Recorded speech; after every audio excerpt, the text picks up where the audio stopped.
जी, अस्सलाम वालेकुम। कैसे हैं आप सब? ठीक हैं? जी, हम कैफ 6 का चैप्टर 5 डिस्कस कर रहे हैं, income from salary. Income from salary की पहली वीडियो में हमने डिस्कस की थी उसकी डेफिनेशन एंड कुछ उसकी हमने चार्जेबिलिटी की बेसिस डिस्कस की थी कि हमारी जो सैलरी है वो किस बेसिस पर टैक्सेबल है। वो किस बेसिस पर टैक्सेबल होती है? रिसीट बेसिस पर टैक्सेबल होती है। एंड हमने एक और कॉन्सेप्ट डिस्कस किया था, revenue receipts and capital receipts, वो क्या होती हैं? वो भी हमने लास्ट वीडियो में डिस्कस कर चुके हैं। आज की इस वीडियो का जो हमारा एजेंडा है वो ये 5 टॉपिक्स हैं जो हमने क्या करने हैं, डिस्कस करने हैं। पहला है कि deduction against salary income earned by an individual. तो यहाँ पर हम देखेंगे क्या, अगर लेट्स सपोज मैं एक कंपनी में जॉब करता हूँ, मुझे डेली कंपनी में आने जाने के मेरी जो भी कन्वेंस है, मेरा पेट्रोल का एक्सपेंडिचर होता है, वो मेरी सैलरी को अर्न करने में मेरी क्या हो रही है, एक खर्चा हो रहा है, मेरा एक एक्सपेंस हो रहा है। ज़ाहिर सी बात है मुझे वो एक्सपेंस अलाउ होना चाहिए। मतलब जो मुझे टोटल सैलरी मिलेगी उसमें से मैं क्या करूँगा, लेस करूँगा जो मेरा एक्सपेंस हुआ है। तो मेरी जो नेट सैलरी बनती है उस पर मुझे टैक्स पे करना चाहिए, वो मेरी इनकम होनी चाहिए। लेकिन लॉ कहता है नो डिडक्शन इज अलाउड। अब ये आपकी बुक में कहाँ पर लिखा हुआ है, चलें देखते हैं। आपकी बुक में ये लिखा हुआ है पेज नंबर 71 पे, in computing income under the head salary no deduction shall be allowed for expenses incurred by the employee in earning such income। मतलब सैलरी जो आपकी है वो जो टैक्सेबल है ग्रॉस बेसिस पे, ठीक है ना। जो ग्रॉस आपको रिसीट्स मिल रही होंगी वो ये आपकी सारी की सारी क्या होंगी, सैलरी इनकम होगी। आपने उस पर क्या करना है, टैक्स पे करना है। ये थी आपकी पहली पॉइंट। फिर हम देखते हैं थर्ड पॉइंट डिस्कस करते हैं, relief where salary is received in arrears. अब इसके हम एग्जांपल बनाते हैं। लास्ट वीडियो में हमने डिस्कस किया था जो हमारी सैलरी होती है वो टैक्सेबल होती है रिसीट बेसिस पर। इट माइट बी पॉसिबल कि एक साल की सैलरी के कुछ मंथ मुझे नेक्स्ट ईयर में मिलें, ठीक है। और हमें पता है कि हमारे जो टैक्स रेट्स होते हैं वो ईयर टू ईयर क्या होते हैं, चेंज होते हैं। तो इस केस में हम समझते हैं कि थर्ड पॉइंट का मतलब क्या है। लॉ ऑप्शन देता है टैक्स पेयर को, इंडिविजुअल को, मतलब मुझे, मैं अपनी सैलरी पे टैक्स कैलकुलेट कर रहा हूँ। लॉ कहता है कि मिस्टर तैफूर, अगर आपको 30 जून 2020 से जो मंथ रिलेट करते हैं, मतलब जून 20, मई 20, अप्रैल 20, अगर उनकी सैलरी आपको 30 जून के बाद मिली है, इस साल में मिली है, रिसीट बेसिस पर टैक्स होना है, मैं उसको इस साल में टैक्स करवाऊंगा, टैक्स ईयर 2021 में टैक्स करवाऊंगा। तो लॉ कहता है कि अगर आपको सैलरी एरियर्स में मिली है, मतलब पिछले साल की सैलरी इस साल में मिली है, और इस साल पे जो सैलरी के टैक्स रेट्स हैं वो ज्यादा हैं as compare to last year. Let suppose last year जो टैक्स रेट था 2020 वो था 10% फॉर एग्जांपल, ठीक है। और इस साल जो है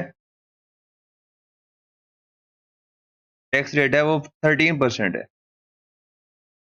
और मुझे जो पिछले साल की अप्रैल, मई, जून, 3 मंथ की सैलरी कब मिली है, इस साल मिली है अगस्त में आकर। अगर मैं अपने रिसीट बेसिस वाले कॉन्सेप्ट को देखूं तो मुझे अपनी जो सैलरी मुझे इस साल मिली है, मेरी इसी साल की टैक्सेबल इनकम है, उस पर जो रेट लगेगा वो 13% लगेगा, इस साल का रेट लगेगा। तो लॉ यहाँ पर मुझे एक रिलीफ दे रहा है, कहता है कि मिस्टर तैफूर, अगर आपको पिछले साल की सैलरी इस साल में मिली है तो आपकी इस साल की इनकम का पार्ट तो बनेगी, लेकिन आपके पास ऑप्शन है कि आप उस स्पेसिफिक अमाउंट को, उस 3 मंथ की सैलरी को पिछले साल के टैक्स रेट पर टैक्स कैलकुलेट कर सकते हैं। अब आपकी बुक में उन्होंने क्या लिखा हुआ है वो पढ़ते हैं जी। In case of receipt of amount under salary which is paid in arrears and is expected to be charged at rate higher than the rate, ठीक है ना। अब यहाँ पर एक्सपेक्टेशन क्या है कि इस साल जिस रेट पर मैंने टैक्स पे करना है उस सैलरी पर वो 13% है, और वो क्या है, लास्ट ईयर से ज्यादा है, एक्चुअली में अगर मुझे लास्ट ईयर में सैलरी रिसीव हो जाती तो इस पर मैंने कितनी अमाउंट पे टैक्स पे करना था? 10% टैक्स पे करना। ठीक है, अगर हायर है तो उस केस में लॉ कहता है कि जो इंडिविजुअल है, जो एम्प्लॉई है, वो कमिश्नर को नोटिस देकर पिछले साल का जो रेट है उस पर टैक्स लायबिलिटी कैलकुलेट कर सकता है। लेकिन उतनी सैलरी पर पिछले साल का टैक्स रेट लगेगा जितनी सैलरी पिछले साल से रिलेट करती है। जैसे कि मेरी एग्जांपल में 3 month, April, May and June. और ये हम कब अवेल कर सकते हैं? ये हम जो रिटर्न फर्निश करने की ड्यू डेट होती है, ये हम चैप्टर 14 में पढ़ेंगे। मैं आपको बता देता हूँ कि इंडिविजुअल के केस में, क्योंकि ईयर एंड होता है 30 जून, तो 30 जून से लेकर जो 30 सितंबर है उसी साल की, तो 30 सितंबर क्या होती है? लास्ट डेट होती है, ड्यू डेट होती है इंडिविजुअल की इनकम टैक्स रिटर्न फाइल करने की। इनकम टैक्स मतलब ये हुआ कि इंडिविजुअल 30 सितंबर से पहले पहले अगर रिटर्न सबमिट करवा रहा है, तो उस केस में वो क्या कर सकता है? पिछले साल की सैलरी, जो पिछले साल की सैलरी रिलेट कर रही है, उस पर पिछले साल का टैक्स रेट चार्ज कर सकता है। लेकिन उसने कमिश्नर को नोटिस देना होगा। जी, अब हम आते हैं पॉइंट नंबर 5 पे। जो आसान-आसान पॉइंट है वो पहले डिस्कस कर लेते हैं। ये 2 पॉइंट जो आपका है सेकंड एंड फोर्थ हैं, ये हम बाद में डिटेल में डिस्कस करते हैं, थोड़े डिफिकल्ट हैं। Utilities and services domestic servants. ठीक है? अब ये केस क्या है? पहले समझते हैं कि आपका जो एम्प्लॉयर है वो मेरे घर का, मेरे टेलीफ़ोन का जो बिल है वो मेरा एम्प्लॉयर पे कर रहा है, कंपनी पे कर रही है। ठीक है? लेट्स सपोज़ मैं एम्प्लॉयी हूँ ए लिमिटेड में। तो कंपनी क्या करती है, मेरे जो टोटल यूटिलिटी बिल्स हैं, इलेक्ट्रिसिटी बिल है,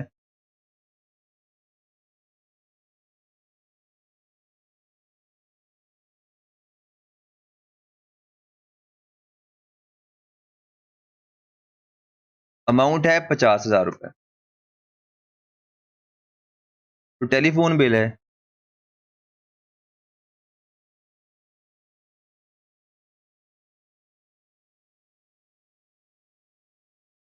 वो है ₹30,000 पूरे साल का।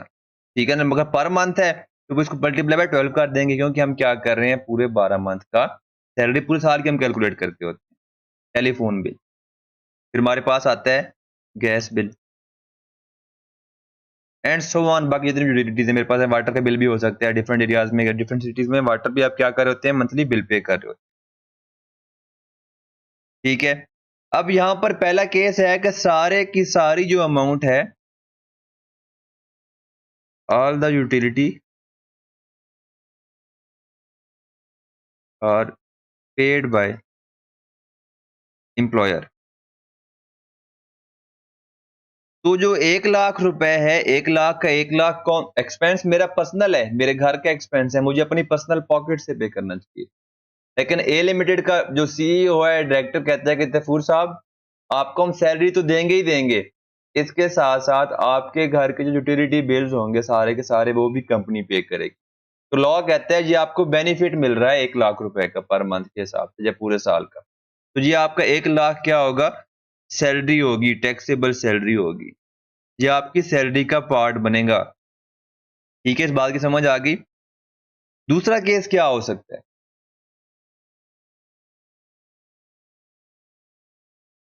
दूसरा केस होता है कि 50%।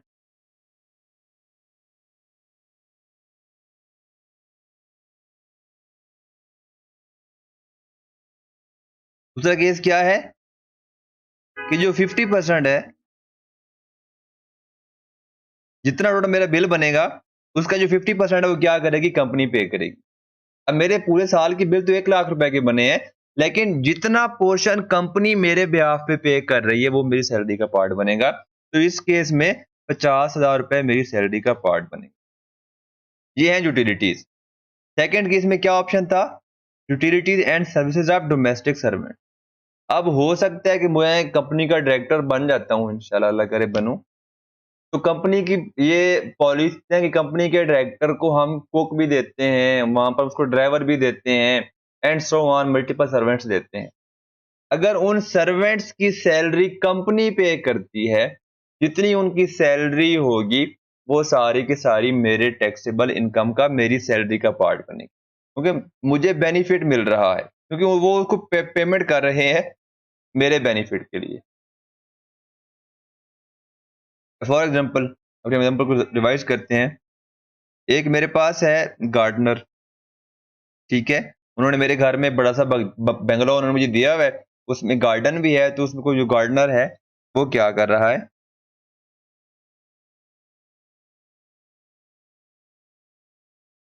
सिक्योरिटी गार्ड है।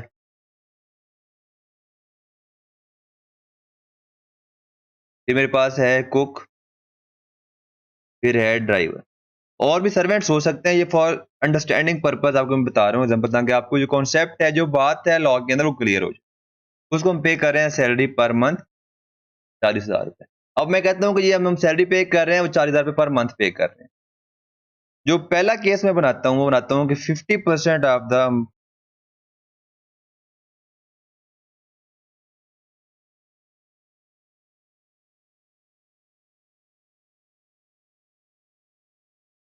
ये 140 पर मंथ है।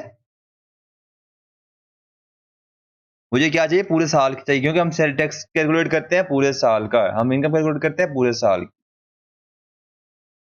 फुल ईयर की कितनी बनेगी, 140,000 मल्टीप्लाई बाय 12, 16,80,000। ठीक है। अब पहला केस है कि जो एग्रीमेंट हुआ है गवर्नमेंट की मेरी कंपनी के साथ, कंपनी ने कहा मिस्टर तैफूर, जो हम आपको सर्वेंट्स दे रहे हैं उनकी सैलरीज का 50% आपने पे करना है और 50% हम पे करेंगे। अब 50% तो मैं पर्सनल पॉकेट से एक्सपेंस पे कर रहा हूं, तो वो 50% मेरी इनकम का पार्ट नहीं बनना चाहिए। लेकिन जो 50% मुझे कंपनी मेरे बिहाफ पे पेमेंट कर रही है मेरे एम्प्लॉयज को, मतलब जो उन्होंने मुझे सर्वेंट्स दिए हैं, वो 50% मेरी सैलरी की इनकम का पार्ट बनेगा, 8,40,000 रुपए। दूसरा केस क्या है, all the salaries are paid by company. अब यहां पर क्योंकि पूरे की पूरी सैलरीज कंपनी पे कर रही है, तो जितनी उनकी सैलरीज के अमाउंट बनेंगी पूरे साल की, वो सारी की सारी मेरी सैलरी का पार्ट बनेंगी। ठीक है ना। अब तीसरा केस है, all the salaries are paid by mister Taifur. अब इस केस में मुझे कंपनी कोई फायदा नहीं दे रही, ये जस्ट लाइक मेरे पर्सनल एम्प्लॉयज हैं, उनको मैं अपनी पर्सनल पॉकेट से, अपनी पर्सनल इनकम से पैसे पे कर रहा हूं। उस केस में उनकी सैलरी का 0 रुपए मेरी सैलरी का पार्ट बनेगा। तो ये था आपका पॉइंट नंबर 5 जो मैंने अभी डिस्कस किया है। अब बुक में कहां पर लिखा हुआ है, हम देखते हैं क्या किस तरह लिखा हुआ है। The amount chargeable to tax under the head salary shall include fair market value of utilities. Utilities की अमाउंट हमेशा फेयर मार्केट वैल्यू ही होती है, क्योंकि जो बिल होते हैं गवर्नमेंट ने खुद प्रिंट करके दिए होते हैं, जो बिल्स पर अमाउंट आ रही होती है वही क्या होती है, फेयर मार्केट वैल्यू होती है। reduced by any payment made to the employer of for such utilities। जैसे मैंने एग्जाम दो केस बनाए थे, एक था कि सारे का सारा बिल कंपनी पे कर रही है मेरा, तो था कि 50% बिल कंपनी पे कर रही है और 50% मैं खुद पे कर रहा हूँ, जहां वो मेरी सैलरी से काट लेते हैं। ठीक है ना। तो उस केस में वहां पर कह रहा है रिड्यूस्ड बाई 50%, मतलब जो अमाउंट मेरी सैलरी से काट रहे हैं वो, क्या मैं खुद पे कर रहा हूँ, वो मेरी इनकम का पार्ट नहीं बनेगी। जो मुझे कंपनी मेरे बिहाफ पे पेमेंट कर रही है जितना पोर्शन, वो मेरी सैलरी का पार्ट बनेगा। फिर है डोमेस्टिक सर्वेंट्स। ठीक है। अब हमारे पास आता है in case of services of house keepers, gardener, driver और other domestic assistant is provided by an employer, मतलब कंपनी जहां पर मैं जॉब करता हूं, टू द एम्प्लॉय, मतलब मिस्टर तैफूर, मैं खुद। अब यहाँ पर अमाउंट सैलरी की कौन सी अमाउंट मैंने पार्ट बनानी है, वही तीन केस जो मैंने यहाँ पर बताए हैं ये वाले, उसने वही केस यहाँ पर तीनों क्या लिखे वहां पर स्टेटमेंट में लिखे हैं, आप पढ़ लीजिएगा आपको समझ आ जाएगी। अब हम आते हैं अपने फोर्थ पॉइंट पे, ये सेकंड नंबर पे डिफिकल्ट पॉइंट है हमारे इस लेक्चर का। फोर्थ पॉइंट में देखते हैं वो क्या कहता है। पहले जहां पर देखने लिखा हुआ है क्या है, tax on conveyance provided by the employer. मतलब अगर कंपनी मिस्टर तैफूर को कोई गाड़ी देती है यूज करने के लिए, तो उसका टैक्स लॉ में क्या ट्रीटमेंट है। क्योंकि गाड़ी क्या है, मुझे बेनिफिट मिल रहा है कंपनी की तरफ से, एम्प्लॉयर की तरफ से। तो टैक्स लॉ कहता है कि आपने गाड़ी की भी टैक्सेशन करनी है, उसकी कुछ वर्किंग हमने करनी है, जिसकी बेस पर मैंने क्या करना है, उसको सैलरी का पार्ट बनाना है। इस वीडियो में हम ये डिस्कस करने जा रहे हैं। इन केस, ये आपका पेज नंबर 75 स्टडी टेक्स्ट का, जो आपकी स्टडी टेक्स्ट आई है आपकी आई कैप की स्प्रिंग 21 अटेम्प्ट के लिए। Conveyance section 13 subsection 3 and rule 5, ये क्या है आपको समझ नहीं आएगी। हम नीचे पढ़ते हैं कि उसने क्या कहा हुआ है। अब जो कार है मुझे 3 पर्पजेस की मिल सकती है, ठीक है ना। एक है होली फॉर पर्सनल यूज, ठीक है। मतलब क्या हुआ, 100% मैं क्या कर रहा हूं, पर्सनल बेनिफिट ले रहा हूं उस कार का। दूसरी है partially for office and partially for personal use. तीसरा क्या है, ओनली फॉर ऑफिस यूज। आपने इसके साथ साथ मैं आपको इनकम फ्रॉम सैलरी की डेफिनेशन मैंने लास्ट वीडियो में डिस्कस की थी, उसका पॉइंट भी यहाँ पर रिलेट करूंगा। यहाँ पर कोई ट्रीटमेंट आएगा वो कहूंगा कि हाँ जी हमने सैलरी की डेफिनेशन में ये बात पढ़ी थी, यहाँ पर वो अप्लाई हो रही है इस केस में। हम अब तीनों केसेस की 1 by 1 टैक्सेशन देखते हैं कि किस तरह करनी है, क्या करनी है। In case where motor vehicle is provided by an employer to an employee, including director, मतलब director भी क्या होता है, employee consider किया जाता है। The amount chargeable to tax under the head salary shall be determined as follows. पहला कौन सा केस है, देखते हैं। फॉर ऑफिस यूज ओनली, अगर ऑफिस के यूज में है तो हमने कुछ भी नहीं करना, कोई भी वैल्यू मेरी सैलरी की इनकम का पार्ट नहीं बनेगी, क्योंकि मुझे बेनिफिट नहीं मिल रहा। जहां पर सैलरी की हम डेफिनेशन दोबारा पढ़ते हैं, ये लिखा हुआ था excluding allowances solely expended in the performance of duties of employment, क्योंकि यहाँ पर सोलरली एम्प्लॉयमेंट की ड्यूटीज के लिए था, जॉब परफॉर्म करने के लिए था, इसलिए यहाँ पर जो कार की अमाउंट है वो 0%, कोई अमाउंट मेरी अमाउंट सैलरी का पार्ट नहीं बनेगी। दूसरा मेरे पास आता है, अब हम डिस्कस करते हैं मेरा होली फॉर पर्सनल यूज, ठीक है। अब कंपनी के पास कार लेने के दो मोड हैं, ठीक है। कंपनी या तो कर सकती है कि मार्केट में जाए, परचेज करे कैश में और कार मुझे दे दे। उसके पास दूसरा ऑप्शन क्या है, दूसरा ऑप्शन क्या है कि वो एक बैंक के पास जाए, बैंक से कहे जनाब मुझे अपने डायरेक्टर के लिए मर्सिडीज कार लीज पर चाहिए। तो लीज के केस में तो आपकी प्राइस और होती है, क्योंकि लीज में मैंने पेमेंट करनी है 5 सालों में, उसमें इंटरेस्ट का भी फैक्टर इंक्लूड हो जाता है, ठीक है। तो इसीलिए लॉ आपको दोनों केसेस की अलग ट्रीटमेंट बताता है। लॉ बताता है कि अगर आपकी कंपनी ने आपको कैश में परचेज करके कार दी है तो तब आपने क्या करना है। फिर वो बताता है कि अगर आपकी कंपनी ने आपको लीज पर लेकर कार दी है तो फिर आपने क्या ट्रीटमेंट करना है। For personal use, if owned, मतलब यह है कि मैंने एक चीज कार परचेज कर ली है कैश में, तो ऑनरशिप ट्रांसफर हो जाएगी on the spot of payment, उसे हम क्या कहते हैं, इफ ओन्ड। उस केस में 10% of the cost of the vehicle to the employer. For example हम मिस्टर तैफूरी देखते हैं,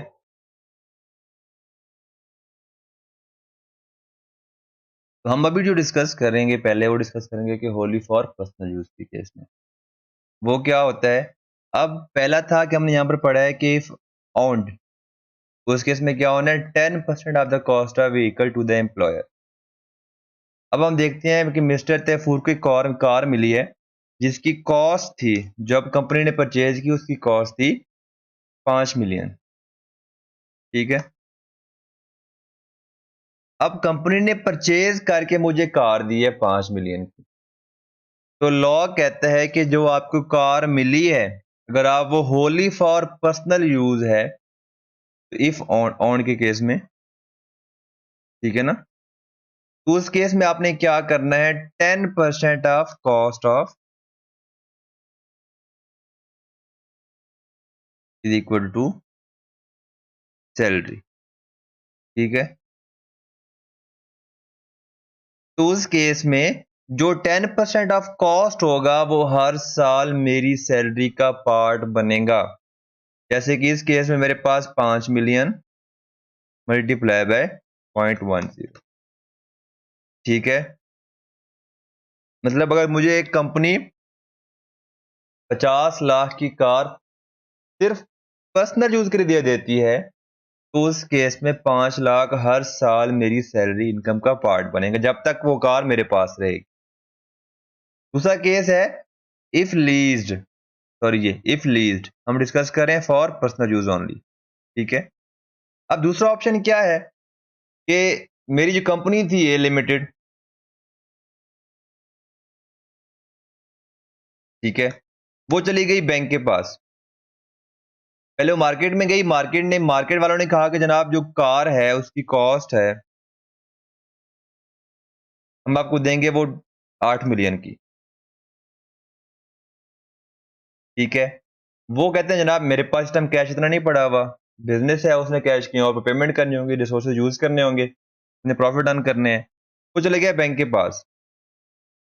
बैंक कहता है जनाब मैं आपको कार 5 साल की लीज पर देता हूं, लेकिन जो आज कार 8 मिलियन की है वो मैं आपको 10 मिलियन की दूंगा, ठीक है ना। अब 10 मिलियन क्या कर देगा, 5 सालों पे 60 महीनों पे डिवाइड कर देगा। मेरी मंथली इंस्टॉलमेंट बनेगी, वो बनेगी कोई 1,66,667 रुपए, जो कंपनी क्या करती रहेगी, बैंक को मंथली पे करती रहेगी। मेरा उससे कोई कंसर्न नहीं है कि बैंक को क्या पे कर रहे हैं। तो लॉ कहता है, टैक्स लॉ कहता है कि इन case of lease 10% of fair market value of motor vehicle at the commencement of lease, ठीक है ना। अब यहां पर जिस डेट पर मैं लीज लेने जा रहा हूं, जिस डेट पर मैं कार बैंक से लीज पर लेने जा रहा हूं, उस डेट पर अगर मैं मार्केट में जाकर उस कार को कैश में परचेज करूं, तो जो उसकी कॉस्ट होगी, जो उसकी फेयर मार्केट वैल्यू होगी, तो लीज के केस में हमने 10% ऑफ फेयर मार्केट वैल्यू लेना है। अब इस केस में मेरे पास जो फेयर मार्केट वैल्यू है, यहां पर चेंज कर देता हूं, ये दोनों सेम ही चीज है। जो लीज प्राइस है वो 10 मिलियन है, लेकिन जिस डेट पर मैं लीज पर कार ले रहा हूं उस डेट पर उस कार की जो फेयर मार्केट वैल्यू है वो है 8 मिलियन रुपीज। तो इन केस ऑफ लीज, ठीक है, मैंने करना है 10% ऑफ फेयर मार्केट वैल्यू। आपने ये बिल्कुल भी नहीं देखना है कि उसकी फेयर मार्केट लीज की अमाउंट कितनी बनती है, आपने देखना है फेयर मार्केट वैल्यू क्या है, वो आपके पे आप बन जाएगी 10% ऑफ फेयर मार्केट वैल्यू। यहाँ पर फेयर मार्केट वैल्यू कितनी है, वो है 8 मिलियन रुपीज, ठीक है। तो मैंने क्या करना है, 8 मिलियन का 10% देना है। हालांकि कंपनी कितने पैसे पे कर रही है बैंक को, 10 मिलियन पे कर रही है। जो मार्कअप का जो फैक्टर है, लॉ कहता है कि वो एम्प्लॉय केसे में नहीं आएगा, वो बैंक कंपनी ने खुद रास्ता चूज किया है। उसके पास ऑप्शन था कि वो मार्केट से लेकर भी दे सकती थी फॉरन ऑन द स्पॉट। तो आपने क्या करना है, 8 मिलियन का 10% क्या करना है, सैलरी का पार्ट बनाना है। ये जो अमाउंट है आपकी सैलरी का पार्ट बनेगी, सैलरी इनकम, ठीक है। फिर आपके पास दूसरा केस कौन सा है, तीसरा केस कौन सा है, वो है कि partially for office use and partially for business purpose, ठीक है, सॉरी पर्सनल पर्पज। उसमें भी सेम केस है, पहला केस आएगा ऑन वाला,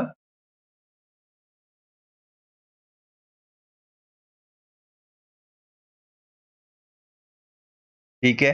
अब यहां पे मेरे पास क्या था, अगर partially for office use and partially for personal use है, तो यहां पर था, पहले था कि 10% ऑफ कॉस्ट, यहां पर होगा 5% ऑफ कॉस्ट, ठीक है ना।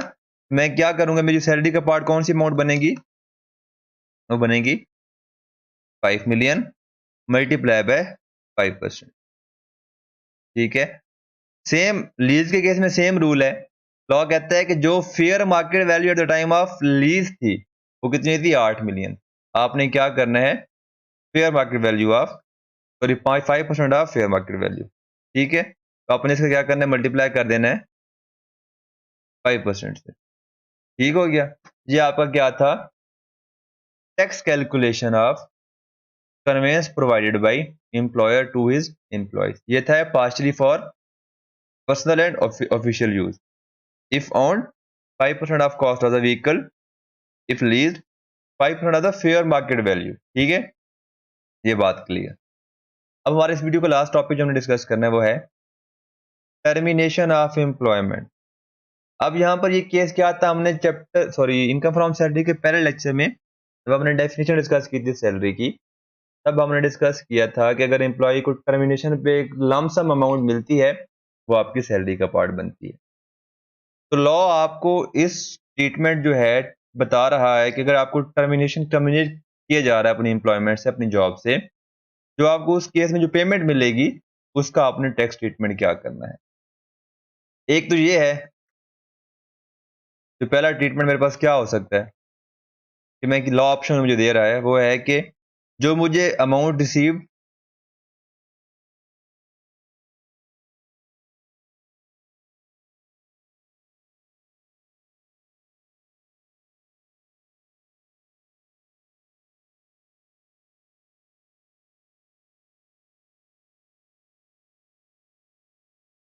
ठीक है। पहला है कि जो मुझे अमाउंट रिसीव हुई है मेरी सैलरी में इंक्लूडेड है। मैं क्या करता हूँ, लेट्स सपोज मेरी कंपनी है, उसने मुझे क्या किया है कि कहा है कि जनाब आपको हम 5 मिलियन रुपीस लमसम देते हैं, कल से आप हमारे पास नहीं आएगा ना आइएगा। मैं क्या करता हूँ, उसे अपनी नॉर्मल टैक्सेबल इनकम का सैलरी का पार्ट बना देता हूँ। मैं लेट्स सपोज एग्जाम्पल बनाते हैं यहाँ पर, एग्जाम्पल है मेरी जो सैलरी थी मंथली पर मंथ वो थी 3 लाख रुपए, ठीक है।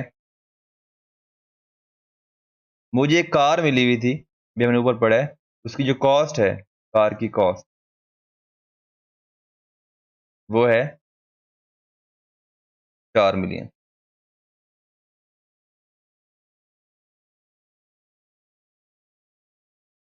फॉर बोथ पर्पजेस, ऑफिस भी और पर्सनल भी, ठीक है। फिर मुझे यूटिलिटी बिल्स,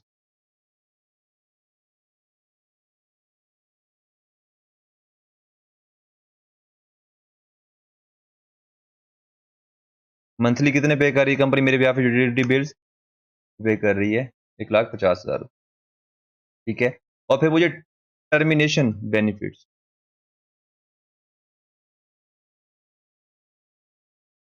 स्लैश इसमें मैं कह देता हूँ आपके पास गोल्डन हैंड शेक पेमेंट,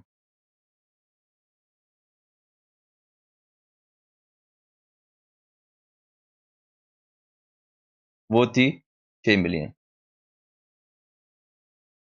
ठीक है। अब यहाँ पर अगर मैं अपनी टैक्सेबल इनकम कैलकुलेट करूँ, मैं सॉल्व करूँ, अगर मैं मिस्टर ए की, मेरे पास जो सैलरी बनती है टोटल पूरे साल की वो बनती है 3 लाख मल्टीप्लाई बाय 12, ठीक है। फिर मेरे पास जो कार है, मैंने क्या करना है, ऐड करना है कॉस्ट का 5%, ठीक है। ये बन गया 2 लाख रुपए। फिर मेरे पास यूटिलिटी बिल्स,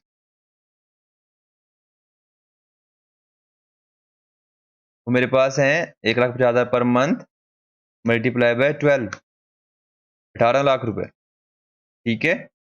फिर मेरे पास है गोल्डन हैंड शेक पेमेंट,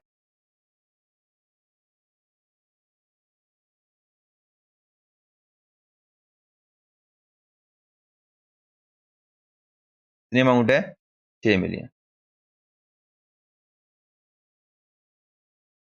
तो मेरी टोटल सैलरी कितनी बनती है, 11 मिलियन बनती है, ठीक है। अब मैंने क्या करना है, इस पर टैक्स लायबिलिटी कैलकुलेट करनी है।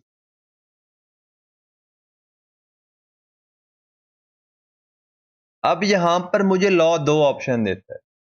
वो कहता है कि जो आपको गोल्डन हैंडशेक स्कीम की जो पेमेंट मिली है, आपके पास ऑप्शन है कि आप इसको अपनी सैलरी का पार्ट बना लो, जैसे कि यहां मैंने बनाया है। या वो कहता है कि आपके पास एक और ऑप्शन भी है।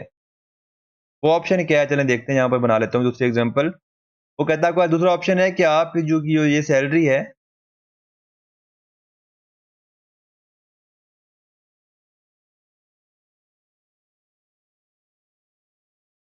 कहता है कि जो आपकी ये गोल्डन हैंडशेक की पेमेंट है, आप इसको सैलरी का पार्ट ना बनाओ। इस पर आप क्या करो, सेपरेटली आपको उसने एक मेथड बताया है। वो कहता है कि आप इस मेथड के थ्रू क्या करो, इसके ऊपर टैक्सेबल लायबिलिटी क्या करो, कैलकुलेट कर लो। अब यहां पर देखिए, अगर मैं इसको सैलरी का पार्ट बनाकर टैक्स कैलकुलेट करता हूं, अपने रेट यहां पर पहले ओपन कर लेते हैं, चैप्टर 4 सैलरी परसेंट के 11 मिलियन। कहते हैं where taxable income exceeds 8 million but does not exceed 12 million. तो ये हमारे पास क्या है, सैलरी का रेट आएगा 13,45,000।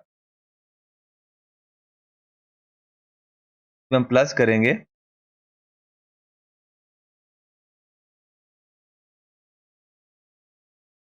25% ऑफ अमाउंट एक्सीडिंग 8 मिलियन।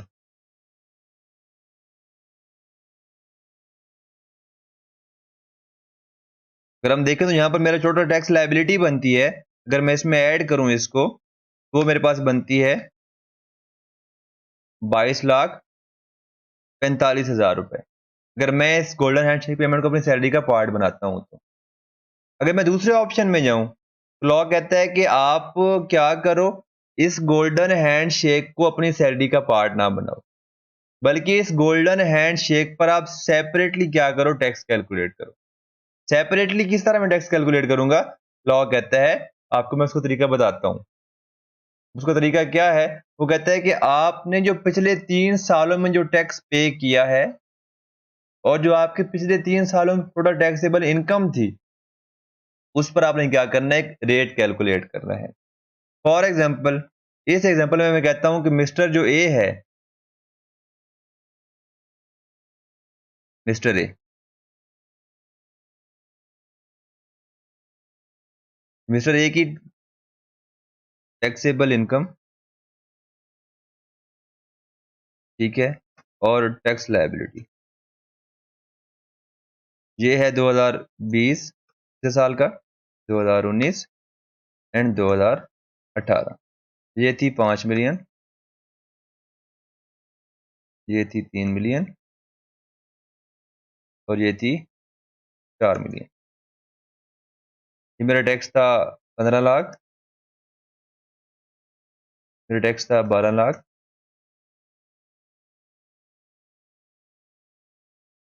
ठीक है। यहाँ मेरा टैक्स था 13,50,000 रुपये। लॉ कहता है कि आपके पास दो ऑप्शन है, या आप क्या करो, उस गोल्डन हैंड शेक को अपनी सैलरी का पार्ट बनाकर टोटल पर सैलरीड इंडिविजुअल का रेट लगाओ और टैक्स कैलकुलेट करो। या आपका दूसरा ऑप्शन क्या है कि आप बाकी सैलरी पर दूसरा रेट लगाओ एंड गोल्डन हैंड शेक पर आप क्या करो, सेपरेटली टैक्स लायबिलिटी कैलकुलेट करो। वो किस तरह से, चलिए अब आप देखते हैं। हम यहाँ पर रेट कैलकुलेट करते हैं। रेट किस तरह कैलकुलेट करना है, वो कहता है कि आपने टैक्स पेबल जो पिछले 3 सालों का था उसको सम करना है, और आपकी टोटल टैक्सेबल इनकम थी पिछले 3 सालों की, उसे क्या कर देना है, डिवाइड कर देना है, ठीक है। अब अगर मैं टैक्स कैलकुलेट करूं, रेट कैलकुलेट करूं परसेंटेज में, tax payable divided by taxable income, इसको मैं मल्टीप्लाई कर दूं 100 से, मेरे पास क्या आ जाएगा, टैक्स रेट आ जाएगा।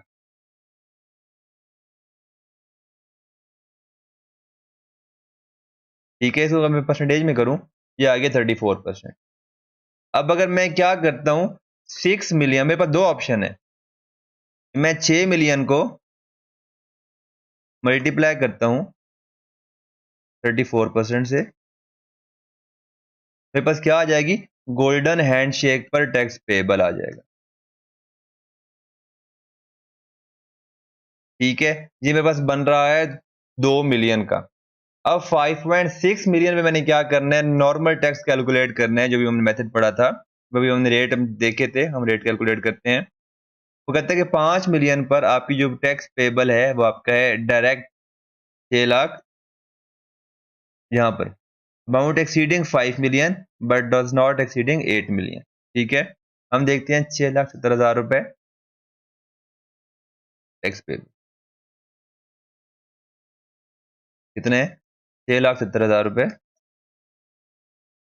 प्लस हम इसमें क्या करना है, amount exceeding 5 million multiply by 22.5%, ये बन गई मेरे पास 8,05,000। ठीक है, अब मेरी टोटल टैक्स पेबल कितना बन रहा है, वो बन रहा है मेरा टैक्स पेबल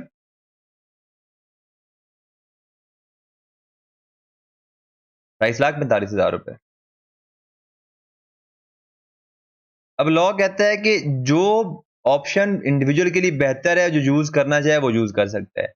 अब मैं क्या यूज करूंगा जहां पर मेरा टैक्स पेबल कम बने, मैं क्या सिलेक्ट करूंगा कि मैं अपने गोल्डन हैंड शेक को, टर्मिनेशन बेनिफिट को अपनी सैलरी के अमाउंट का ऐड करके साथ ही टैक्स पे करूंगा, सेपरेट पे नहीं करूंगा। अगर मैं कहता हूं कि मेरी यहां पर जो इनकम है वो 3 मिलियन बन, मैं कर 2 मिलियन कर देता हूं, इसको मैं 4 लाख कर देता हूं। ठीक है, जहां पर मैं कर देता हूं 7 लाख, जहां पर मैं कर देता हूं आपका 10 लाख। अब मेरा रेट कितना होगा, 23% हो गया। अगर मैं अपनी यहां पर रेट रिवाइज करूं, मेरा बनता है 23%।